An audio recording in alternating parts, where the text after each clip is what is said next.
Hello everyone, कैसे आप सब। उम्मीद करते हैं आप सब बहुत अच्छे होंगे। आपका पीएम भारत चैनल में हार्दिक स्वागत है।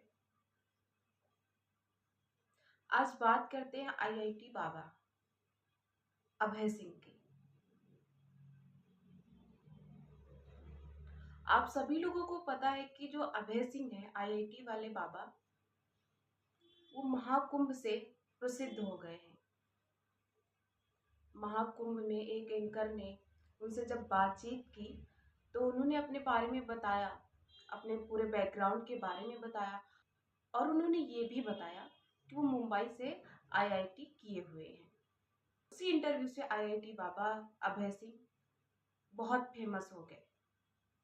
आपको ये भी पता होगा कि इस महाकुंभ से बहुत लोगों की जिंदगी बदल गई है। बहुत लोग प्रसिद्ध हुए हैं इस महाकुंभ में, चाहे मोनालिसा हो चाहे आईआईटी बाबा। लेकिन देश की मीडिया आईआईटी वाले बाबा के पीछे पड़ गई है। एक तो टीवी मीडिया वाले रोज उनके पास जाके उनका रोज इंटरव्यू लेते हैं। जब इंटरव्यू से भी मन भर गया तो अब अपने चैनल पे बुलाने लगे, स्टूडियो में बुलाने लगे। वहां पे उनको डिबेट करवाते हैं। उनसे 4-5 और लोगों को बुलाकर बैठाकर आईआईटी वाले बाबा को अकेले छोड़कर वहां पे डिबेट करवाते हैं। मतलब 4-5 लोग एक तरफ और आईआईटी वाले बाबा एक तरफ। जो देश की एक टीवी मीडिया, इसने अपना बेड़ा गर्क कर रखा है। मतलब इसको टीआरपी मिलनी चाहिए, कैसे मिले, किसी की बेइज्जती हो, किसी की इंसल्ट हो, किसी को मतलब कुछ भी हो, लेकिन इन लोगों को टीआरपी मिलनी चाहिए। कल ऐसे ही देश के एक बड़े टीवी मीडिया ने बाबा अभय सिंह को बुलाया अपने स्टूडियो में और 4-5 और साधु लोगों को, साध्वियों को बुलाकर बैठाया। 4-5 लोग एक तरफ और आईआईटी वाले बाबा एक तरफ। इन लोगों की आईआईटी वाले बाबा से डिबेट होने लगी। डिबेट में कुछ बातें हुई। लेकिन आप एक बात हमें बताइए, अगर आपका मन नहीं है इंटरव्यू देने का, आपका मन नहीं है डिबेट करने का, फिर आपसे कोई जबरदस्ती क्यों इंटरव्यू करवाएगा, क्यों डिबेट करवाएगा। लेकिन जो देश की मीडिया है वो अपने आप को सर्वे सर्वा मानती है। ऐसा ही कल कुछ अभय सिंह के साथ भी हुआ। जब अभय सिंह का मन नहीं हुआ डिबेट करने का या उनको ये लोग परेशान करने लगे, तो अभय सिंह स्टूडियो छोड़कर, चलते हुए शो को छोड़कर भागा। मतलब जाने लगे स्टूडियो से। जब वो स्टूडियो से जब बाहर जाने लगे तो वहां पे जो साधु लोग थे, साध्वी लोग थी, वो लोग उनको गाली गलौज उनसे करने लगे, उनसे बहुत बुरा बर्ताव किया। मतलब उनकी इस तरह से इंसल्ट की। आप इस वीडियो में खुद देख सकते हैं। अब ये सोच कर देखिए आपको कैसा लगेगा कि एक ऐसा व्यक्ति जिसके साथ तमाम लोग अभद्रता कर रहे हैं, बहुत अमर्यादित भाषा में उनसे बात कर रहे हैं, उनको बहुत नीचा दिखा रहे हैं, उनको टॉर्चर कर रहे हैं, फिर भी उस इंसान के चेहरे पे हंसी है। वो इंसान हंस रहा है, वो इंसान बैठ गया है, वो इंसान उन बातों को, मतलब उस इंसान के लिए उन लोगों की बातों का कोई मोल नहीं है। वो कुछ भी बोल रहे हैं, वो कुछ क्या कह रहे हैं क्या नहीं कह रहे हैं, उनको अभय सिंह से कोई मतलब नहीं है। उनके चेहरे पे एक मुस्कान है, उस मुस्कान को बरकरार रखे हुए हैं।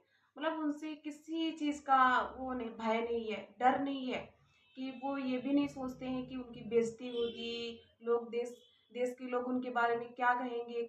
किसी चीज का उनको मतलब भय नहीं है, किसी चीज के उनको चिंता नहीं है कि लोग हमारे बारे में क्या कहेंगे।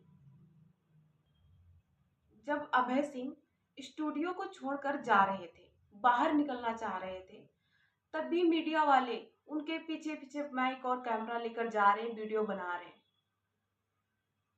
और जो वो साधु लोग हैं वो अपने आप को साधु बोल रहे हैं, कह रहे हैं कि इसको एक अक्षर का ज्ञान नहीं है।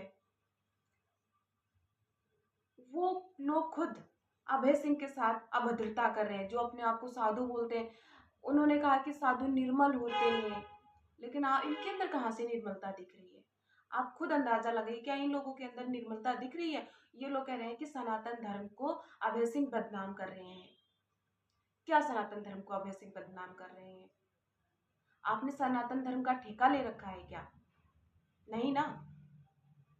या बाबा बनने के लिए आपसे परमिशन लेनी होगी किसी को कि हम बाबा बनेंगे, आप हमें आज्ञा दीजिए। नहीं ना। आदमी स्वतंत्र है अपने मन से, वो बाबा बने या फिर वो इंजीनियर बने या फिर शिक्षक बने या भिखारी बने, कुछ भी बने, आदमी स्वतंत्र है। आपसे कोई परमिशन थोड़ी ना लेगा। लेकिन देश की मीडिया ने यहाँ पर भी अपना कैमरा बंद नहीं किया, वो सारी चीजें रिकॉर्ड की। कोई चीज छूटनी नहीं चाहिए। क्यों? क्योंकि इससे इनकी टीआरपी बढ़ेगी, किसी की बेइज्जती हो उससे इनको फर्क नहीं पड़ता है। और आप ये भी सोचिए कि ये जो साधु संत लोग हैं ये यहाँ पे टीवी में ये कह रहे हैं कि इसको एक टके का ज्ञान नहीं है, एक अक्षर का ज्ञान नहीं है, ये अपने आप को बाबा कहता है, ये सनातन धर्म को बदनाम करता है। तो आप ऐसी भाषा बोल के जिस तरह से उनसे अभद्रता कर रहे हैं, इससे आप ये जो भाषा बोल रहे हैं इससे आप सनातन धर्म का क्या मान बढ़ा रहे हैं? आप नहीं सनातन धर्म को बदनाम कर रहे हैं। आपको पैसे मिले होंगे अभय सिंह को टॉर्चर करने के लिए, अभय सिंह को बदनाम करने के लिए, अभय सिंह को प्रताड़ित करने के लिए, इसीलिए आप लोग भी ऐसा कर रहे हैं। आप ये सोच के देखिए, आप भी साधु हैं और अभय सिंह भी अपने आप को साधु कहते हैं। साधु के लिए, साधु बनने के लिए किसी की सर्टिफिकेट की जरूरत तो होती नहीं है। आप भी सनातन धर्म को मानते हैं, अभय सिंह भी सनातन धर्म को मानते हैं। तो आपका जैसे मन है आप उस तरीके से सनातन धर्म को मानते हैं, आपका जैसे ज्ञान है आप अपने ज्ञान के हिसाब से चलते हैं, अभय सिंह अपने ज्ञान के हिसाब से चलते हैं, लेकिन मानते तो दोनों लोग सनातन धर्म को ही हैं। फिर कैसे बदनाम कर रहे हैं अभय सिंह? उनको रोज स्टूडियो में बुला बुला के इंटरव्यू करो, बहस करो, उनसे उनसे डिबेट करवाओ। क्यों? आपको तो पैसे मिलते हैं, आपकी टीआरपी बढ़ती है। लेकिन अभय सिंह को क्या मिलता है? उनकी बेइज्जती होती है, उनकी इंसल्ट होती है। छोड़ दो उनके उनके हाल पे, उनको उनके हाल पे छोड़ दो, वो जैसे भी हैं। अगर उनको एक अक्षर का ज्ञान नहीं है तो उनको ऐसे ही रहने दो बिना ज्ञान के। उनको अगर सनातन धर्म को सनातन धर्म की वो इज्जत नहीं करते तो मत करने दो, हम लोगों को कोई प्रॉब्लम नहीं हो रही है। लेकिन इन लोगों को हजम नहीं हो रहा है कि कैसे एक इंसान की इतनी प्रसिद्धि हो गई। लोग कहते हैं कि एक ऐसा इंसान जो इतना पढ़ लिख कर आईआईटी मुंबई से इंजीनियरिंग करके और लाखों का पैकेज छोड़ के साधु बन गया, मतलब उसको कुछ नहीं चाहिए। और तमाम ऐसे लोग हैं देश में जो अभय सिंह को मानते हैं, जो उनका सम्मान करते हैं। तो आप कौन से सर्टिफिकेट देने वाले हो गए कि इसको एक अक्षर का ज्ञान नहीं, एक टके का ज्ञान नहीं है? इसमें एक साध्वी करी थी, इसने अपने माँ बाप को भला बुरा कहा है, अपने माँ बाप के बारे में उल्टा सीधा बोलता है, निर्बल होता है। तो वो अपने माँ बाप को क्या कर रहे हैं? वो बोल रहे हैं, उनके ऊपर जो बीती होगी, जो उन्होंने महसूस किया वो वही बोल रहे हैं वो। तो उनको बोलने दीजिए। तमाम ऐसे लोग हैं जो बोलते हैं तो किसी के बोलने का ठेका ले रखा है कि कोई क्या बोलेगा, आपसे पूछ के कोई बोलेगा क्या बोलना है। आप किसी भी ऐसे धर्मगुरु को देख लीजिए, वो कहते हैं कि ये सब मोह माया है।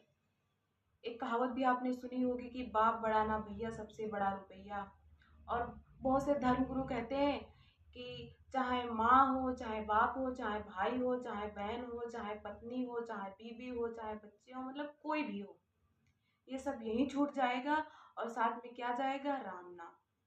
मतलब सब मोह है, ये सारी चीजें मोह है। पैसा है, ये मेरा घर है, ये मेरा पैसा है, ये मेरी गाड़ी है, ये मेरा बंगला है। तमाम धर्मगुरु कहते हैं कि ये मोह है, हम लोगों को भी पता है कि ये मोह है।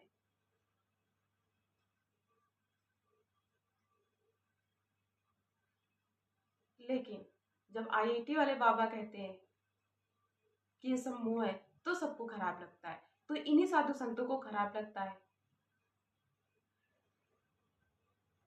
जिस तरह से ये लोग अभय सिंह को प्रताड़ित कर रहे हैं, अगर अभय सिंह चाहते तो इनको पलट के जवाब दे सकते थे, या जिस लैंग्वेज में, जिस भाषा में ये लोग अभय सिंह से बर्ताव कर रहे हैं, बात कर रहे हैं, उसी भाषा में अभय सिंह भी जवाब दे सकते थे। लेकिन अभय सिंह के चेहरे पे एक मुस्कान है, ऐसा लगता है कि मानो इन दुनिया की बातों से उनको कोई फर्क नहीं पड़ता है। कोई कुछ भी कहे उनके बारे में, उनको ना अपनी इज्जत की परवाह है, ना मतलब उनको किसी चीज की परवाह नहीं है। चाहे उनके बारे में जिसको जो कहना है वो कहता रहे, उनको कोई फर्क नहीं पड़ने वाला है। ये जो देश की मीडिया है ना, अपनी प्रतिष्ठा खो रही है अपनी वजह से, क्योंकि ये टीआरपी के चक्कर में किसी भी हद तक जा सकती है। आपने देखा कि एक लोगों ने इंटरव्यू किया, फिर सारे मीडिया वाले सब जा रहे, जिसको देखो वो जा रहा है अभय सिंह के पास इंटरव्यू लेने के लिए, जिसको देखो वो जा रहा है अभय सिंह के पास इंटरव्यू लेने के लिए। अभय सिंह को बदनाम करना छोड़ दीजिए, अभय सिंह को प्रताड़ित करना छोड़ दीजिए, उनको टॉर्चर करना छोड़ दीजिए, उनको उनके हाल पे छोड़ दीजिए। वो जैसे हैं, जैसे भी है, जैसे भी रहते हैं, जैसे भी खाते हैं, जैसे भी मतलब जैसे वो चलते हैं, जैसे भी जो कुछ भी वो जैसे भी करते हैं, आप उनको वैसे करने दीजिए। आप कौन होते हैं उनको ज्ञान देने वाले? आप कौन होते हैं उनको सिखाने वाले?